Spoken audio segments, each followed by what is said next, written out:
अस्सलामुअलैकुम, मुझे कहते हैं नाज़िया और मैं आपके लिए लाई हूँ इजी ब्रेकफास्ट। यहाँ मैंने 2 एग लिए हैं, साथ में मैंने इसके अंदर डाला है ब्लैक पेपर और साथ में इसके सॉल्ट मैंने डाल दिया है। आप जो चाहें अपनी मर्ज़ी से स्पाइस ऐड कर सकते हैं।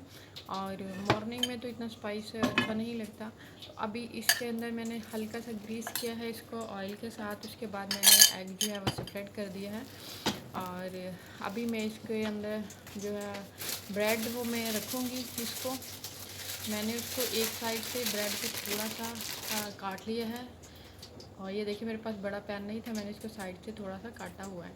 और अभी मैं इसको फ्लिप कर रही हूँ। फ्लिप करने के बाद मैं इस एग को जो है वो टर्न आउट करूँगी। अभी ये थोड़ा सा पक जाए ताकि जब हम इसको टर्न करें तो ये टूटे नहीं। अभी मैं इसको टर्न करने लगी हूँ। इसको हल्का सा साइडों से आप हटा लें ताकि ये टर्न करने में इजी रहे और कहीं से भी ये चिपटा हुआ ना हो। अभी ये मैंने जो है इसे टर्न कर लिया, वो देखिए हल्का सा जो है आपको शायद नज़र आ रहा हो कि वो टूट गया। और अभी मैं इसको इसकी साइडें जो हैं वो मैं इसके इनर में कर दूंगी और दोनों साइडों से ये देखें।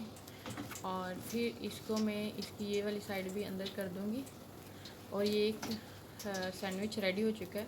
ये बच्चों के लिए भी अच्छा है, लंच के लिए भी, और घर में भी बहुत ज़बरदस्त इजी सा है और लाइट ब्रेकफास्ट है और रेडी हो चुका है। अभी मैंने यहाँ डेकोरेशन के लिए इसको मैंने एक प्लेट ली है, फ़िश टाइप की प्लेट। उसके अंदर मैंने ऑरेंज को मैंने स्लाइस में काट लिया था। और अभी ये देखिए मैंने इसको इसके अंदर रख दिया है, तो ये बहुत ही ज़बरदस्त और स्टाइलिश सा ब्रेकफास्ट लग रहा है।